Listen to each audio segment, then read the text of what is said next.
Hey, welcome back again. So, time to get this bridge glued on, and then that will be all the glue elements of this flamenco build finished. Great stuff, neck carve and sanding, finish, and we'll be rolling. So we'll have a little look at marking the bridge out and then indeed get it glued on, and yeah, I'm quite excited. So step one, centre line, centre line, centre line.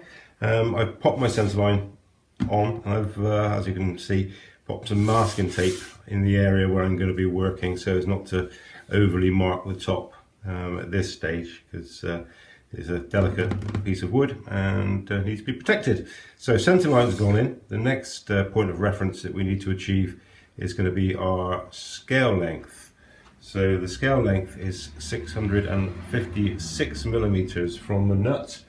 So that's exactly what we did. We measured from the nut through the midline and made a point 656 millimeters from the nut, and then squared a line from the midline, so we're 90 degrees to the midline, and indeed scribed it across. So that's where our bridge is going to sit, or at least that's where the bridge saddle is going to sit. So the next thing to do is to get your bridge, and again a little bit of masking tape, and I've just found the points where the bridge saddle sits and extended them either side of the actual sort of wings of the bridge. Just a little hint: if you pop the bridge to one side and drop it down, that'll give you a point to mark from on either side, so you can extend the line. Super duper. So now we're in business. We've got our line that we know that the bridge is going to sit on at 90 degrees to the midline, and all we need to do now is to center it. And there's two ways, of which I'm going to use both. So firstly, find the middle point of the bridge itself, which I've done and made a mark on the front, and then quite simply you line that point up with the midline, and indeed if the two wings also sit on that line, you should be good to go. As a fail-safe, what I also like to do is then take a couple of old strings, these are electric guitar strings obviously, and put them on the machine heads, which I've just loosely popped in the slots, and offer them up to the holes that they're going to sit in, and use the Mark 1 human eyeball just to see if it looks right. And if it looks right, it probably is, and that to me looks pretty darn good. So no more work need do. Great stuff. So we've got our bridge in position. Now the next thing we're going to do is make a couple of marks. Make sure that it's all lined up before you commit to this, for obvious reasons. So I am happy, and we'll make a mark 45-degree angle, probably more like 60, but anyway, at an angle, and just literally score the top all the way around. Keep hold of this bridge, for heaven's sake, otherwise you'll be cutting bits that won't be hidden. So literally scoring the outline of the bridge.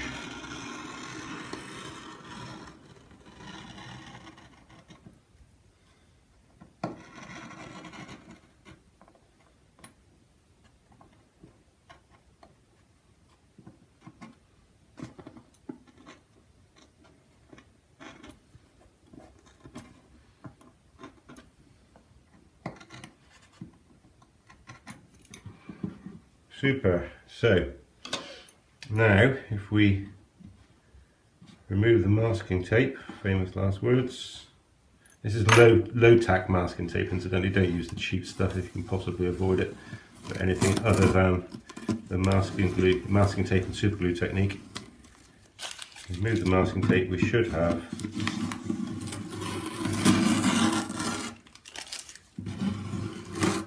faint little scored marks that show us where our bridge sits.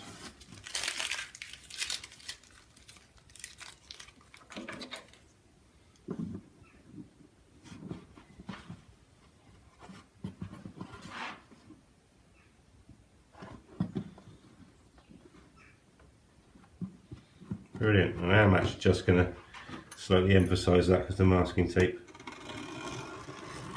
stopped the blade from going particularly deep, which is fine.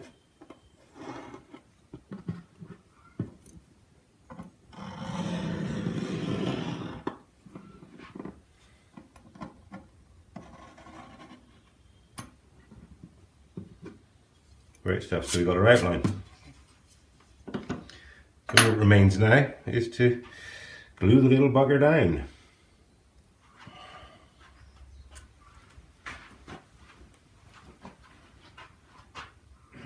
Right, this might look a little bit unorthodox, and that's because it is. My Go deck board, the jig that we use to put the binding on, now that we've got the depth of the body in it as well, is now not high enough. So improvise, adapt and overcome.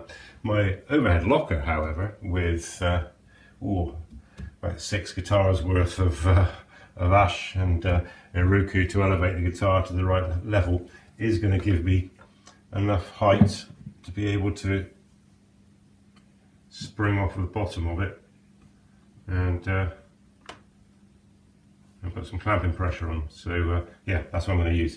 I've taped around the entire outside edge of the bridge, and the reason for that, as you can probably imagine, is actually twofold. Firstly, it's in order to give me a really good reference point as to where to locate the bridge and to make sure that it's centered up, because as the glue starts to splurge out, obviously the line will get muddied.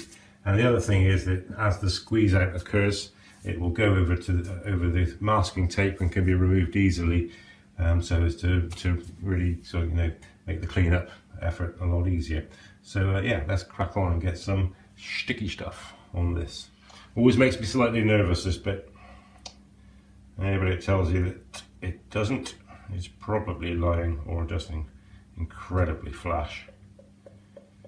Get this bit wrong and 100 hours of guitar building disappears down the Swanee, for it will not play if it is not in the correct position.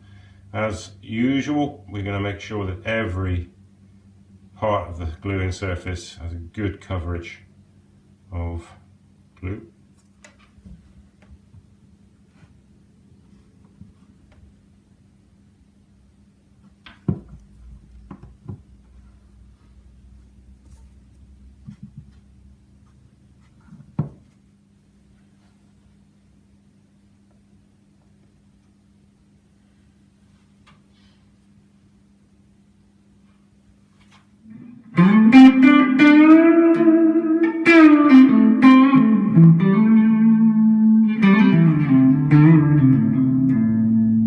Hey, thanks for watching the video. I hope you enjoyed it and got something from it.